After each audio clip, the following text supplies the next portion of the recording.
ఈ విషయం గురించి మన తెలుగు వాళ్లకు దాదాపు తెలియకపోవచ్చు.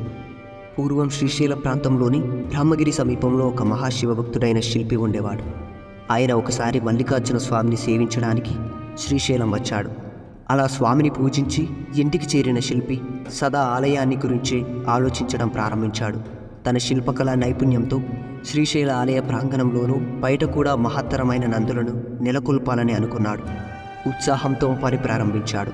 శిల్పి నక్తవ్రతాన్ని అనగా ప్రొద్దునుంచి భోజనం చేయకుండా వ్రతాన్ని పాటిస్తూ 40 రోజులలో 2 మహత్తరమైన నందులను తయారు చేశాడు. కవలల్లా ఒకే రూపుతో ముచ్చటగా ఉన్న నందులను చూసి ఆనందించాడు. కానీ ఏం లాభం? వెంటనే విచారంలో మునిగిపోయాడు. ఈ మహత్తర నందులను శ్రీశైలానికి ఎలా చేర్చాలి అన్నదే అతని బాధ. మధ్యలో పాతాళ గంగను కూడా దాటాలి. మరి నిద్ర కూడా పట్టలేదు. అర్ధరాత్రి గడిచాక మత్తు వచ్చినట్లు కళ్ళు మూసుకున్నాడు శిల్పి. వెంటనే ఒక కలలో స్వామి కరుణించాడు. స్వామి శిల్పితో ఇలా అన్నాడు: భక్త, నీ సంకల్పం మహత్తరమైనది. నీ శ్రమ ఫలించింది. ఇవిగో ఈ పలుపు త్రాళ్ళను తీసుకొని నందుల మెడలకు తలిగించు. వెనకకు తిరిగి చూడకుండా శ్రీశైలం చేరుకో.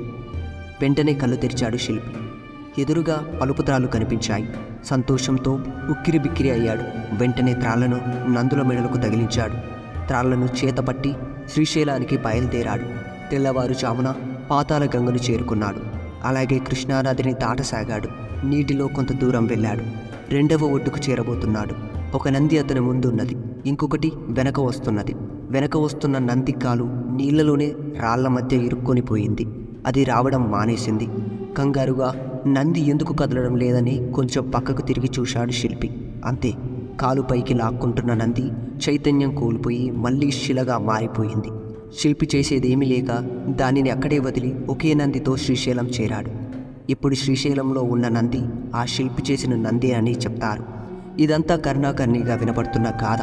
భూమి నుండి కాలు పైకి లాక్కుంటూ శిలగా మారిపోయిన నంది ఉబ్బలి బసవన్న అని పిలువబడుతూ ఇటీవల కాలం వరకు భక్తులకు దర్శనమిచ్చేది. శ్రీశైలం ప్రాజెక్టు వల్ల పాతాళ గంగలో మునిగిపోయిన నంది 700 అడుగుల లోతున నీటిలో ఇప్పటికీ ఉందంట. అప్పట్లో ఆ నందిని చూసిన పెద్దవాళ్ళు ఇప్పటికీ ఉన్నారు. ఈ విషయంపై మీ అభిప్రాయం ఏంటో కామెంట్ సెక్షన్లో కామెంట్ చేయండి. ఇలాంటి మరింకెన్నో వీడియోస్ కోసం సబ్స్క్రైబ్ చేసుకొని బెల్ ఐకాన్ క్లిక్ చేయండి. మేము చేసే ప్రతి వీడియో నోటిఫికేషన్ని పొందండి. ధన్యవాదాలు.